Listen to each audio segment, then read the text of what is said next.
Good morning, everyone. My name is Rachel Crider, and I'm the principal at Allen Elementary School in Floyd County. And we are at a different place in our ACT work. We're blessed to be part of this grant, and we want to thank KVEC for allowing us to have this plan of improvement for our school. It has been amazing the work that we've been able to accomplish in a short time. We are actually in our third year of the work, so the plan that we're going to talk a little bit about today has been an evolution. We began 2 years ago with student engagement. We looked at our student data and we decided that if we're going to move every child in our classroom, then we need to provide equitable opportunities for every child in our classrooms to be actively engaged in the learning process, and that teachers needed to be able to understand and break down lessons and know their students to where that could happen in their classrooms. So that's something that we began with, was active student engagement. And when you look at our problem of practice for 1920, everything that we're doing as we've evolved over the last couple of years, we still have that rock of student engagement in our classrooms. And I can tell you, as administrator in that building, and this is Miss Tiffany Lanning, who's refused to talk today. I'm going to give her a part, but she's our assistant principal, and she and I both agree when we walk into our classrooms now at Allen, before we started the ACT improvement plan, to now going on our third year, that our classrooms look very different. They're very active. The teachers know that when we come in, the very first thing that we're looking for, we look at the students. What are the students doing? Are they engaged? And not only that, how are they engaged? Has that teacher planned for every child in that classroom to be successful, regardless of their ability level? As you know, as educators in classrooms, we have students that are gifted, that are at a very high level.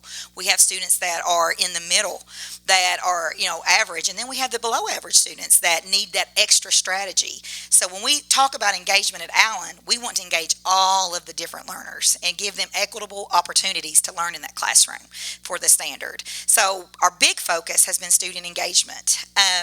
When you look at our problem, we've added to that, we have ongoing data analysis. We go where the data takes us of our students. All of our teachers, what's great about ACT, when you look at this plan, and Ms. Lanning actually gave out our 1920 plan. This is the plan that you see on the poster, and this is everything that we're doing, and you can see that it is a comprehensive plan that involves everybody. It's not just two or three people in a room talking about how we're going to improve the school. People in Allen, people, our faculty and staff, they know this plan. They're invested in this plan. People in our community engagement coach, she's actively working in our community. So you can see district, community, principal, and teacher, we've all got a part in this improvement plan. And that's what makes it special, is it includes all of our stakeholders in this improvement process. So, when you walk up to somebody at Allen, what are you doing to get better? They'll start talking this language, and they'll be able to tell you the things that we're doing. And like I said, it's everybody. It's not Miss Lanning and I in a classroom or in my office thinking, well, let's do this, let's do that. We go out. We talk to the kids, we talk to our teachers, and we go where that data takes us. So it's ongoing data analysis, and as educators, we know that changes from one benchmark to the next, or 1 week to the next. So we have to constantly know where our kids are. So a couple big rocks are definitely student engagement and data analysis. We've added some other things throughout our plan. And one of the other things that we've added is professional development, micro-credentialing for teachers. And I don't know how familiar you are with micro-credentialing, but it is kind of like when we personalize learning for students. Micro-credentials is personalized learning for teachers. And last year, it's an online process where teachers can go on. It's a site called Educators Rising, and the teachers actually went on. We have, 36 certified. Every teacher in our building last year for professional development completed the student engagement micro-credential. So, and it's basically, they teach a lesson in a classroom, they film it, they plan, they analyze, they reflect, they turn this, they turn it in, and then it's assessed. And they get like a pass, or, they get a badge if they pass, and the teachers really loved it. So it's personalized professional development. It's different than just going to a professional development session and everybody getting the same thing. Now, we've branched out a little this year. We're still very deep in the micro-credentialing, but we connected it to their PGP, their professional growth plan, and they are self-assessing through their self-reflection. This is what I need to do to get better. This is how I can more engage my kids in the classroom. So they are picking the micro-credential. We've got teachers that are doing formative and summative assessment micro-credential work. We've got them doing higher order questioning. We've got a bunch that are doing the micro-credential on poverty, understanding children that live in poverty, and they're actually going to share with the staff. So another big rock that we've added in our improvement is micro-credentialing, personalized development, and the teachers like it. I gave them an opportunity to pick this year. I'm like, what do you all think about and they're like, we want to do a micro-credential. They really liked it. They're on board. They liked what they got from it. So we were excited to hear that. So we've got a lot of that going on. Another big rock that we have, and somebody let me know about time, because I could go on forever.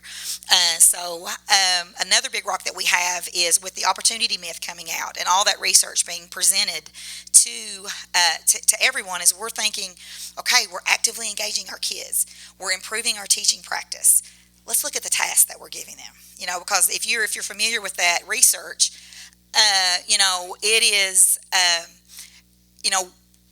if you're familiar with it, we're asking kids to do things, and are we asking them to do things at the appropriate grade level? So one of the things that we're really looking at in our PLCs is it rigorous enough? We're talking about equitable access for all learners in the classroom, but is it at a level that's going to adequately prepare them and adequately teach that standard? So we're really focusing on the work. They'll bring in the new standards in PLCs. They'll bring in standards. They'll bring in an activity that they're going to use to teach the standards. They'll bring in the TMPT document, and we'll go through that, and we'll look at that and make sure, are we on it? And as teachers, and they're looking at me saying, we've never really thought, we think, but how do we know? So that's something that we're really digging into. So in our improvement plan. So when you think of our improvement plan, it's student engagement, it's ongoing data analysis, it is micro-credentialing, getting better, improving teachers' practices, and now this year, and we're about a month and a half into it, is looking at the tasks that we're asking our kids to do. On our plan, we've got some short-term goals and we've got some long-term goals, and you can go through and you can see all the things that we have in place. I can tell you one of the things that really drive this plan is our PLC work. Teachers come every week, and we have something strategically planned, and I lead all of the instructional PLCs at Allen, and they'll come in and we'll have something strategically planned to move toward our goals. We want 100% teachers involved in peer observations. We do that. We share resources within our building. Constantly, PLC meetings we do data analysis, TMP document for rigor and appropriateness. Some of our long-term goals through this plan, and we're moving toward those. We're looking at preliminary data into year 2. I can tell you one thing, discipline referrals have dropped drastically. What would you say? The percentage, we looked at the percentage, but they have had a huge drop. Well, common sense tells us when kids are actively engaged in the classroom, there's less opportunities for them to misbehave. They like it. They're engaged. They're actively involved in the learning process. So we've seen a big drop in discipline referrals. We want to eliminate novice totally. Now, we had some novice last year, but we've already set growth goals. We believe that every child in our school can grow, and if we adequately implement this plan with fidelity, and we're doing all the things that we said that we've done, that will occur regardless of the ability of the student. All kids can grow. So we want to eliminate novice by 100%, 80% decrease of office referrals due to classroom disruptive behaviors. I would say we're there or more. And this is our back. She'll crunch the numbers for us, but I'd say we're there. We have a lot of things going on. Another thing that we do is we utilize the national board standards for professional teaching. And I don't know if you're familiar with Atlas, but that's another resource that we use to improve our teacher practice. So, are we good? You got 1 minute. You get right Okay, here. 1 minute. All right. Miss Laney, would you like to add something? You've got 1 minute. Oh, okay. All right. So I see. You see what I deal with?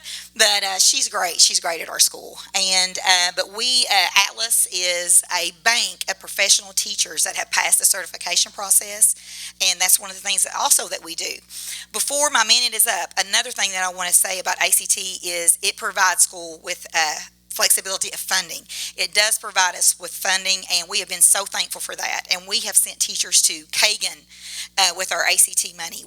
To get those those student engagement strategies, we've purchased Kagan materials and manipulatives for the classroom. Flexible seating, we are so excited. If you're following me on Twitter or on our Facebook, you'll see all of these rugs and bags and yesterday we got in wobble seats. So we're using every dime of the money that we get through ACT, and this is money that, just by being an ACT school that we're allowed. And so we're using it for flexible seating, professional development, all those things. So I love the money. Show me the money, right? I mean, we could spend the money all day, but that is another great thing about being an ACT school. Any questions? Am I done?